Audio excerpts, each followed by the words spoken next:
મિત્રો વધારે સમય નથી ગુમાવો, આપણે હવે ડાયરેક્ટ પ્રશ્નોના જવાબ જ દઈ દે માય ગયું.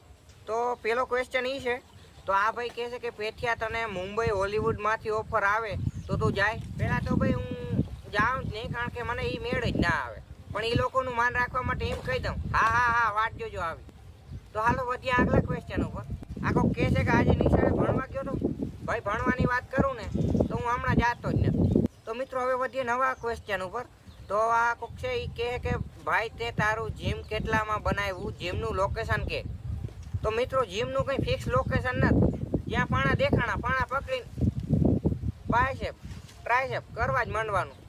હવે આ ભાઈ કહે છે કે ભાઈ શું યાર ભાઈ તારી જેવું ક્રિએટર બનવું છે પણ કોન્ફિડન્સ નથી આવતો, પબ્લિક પ્લેસમાં બોલી નથી શકતા, પછી તમે સમજો છો.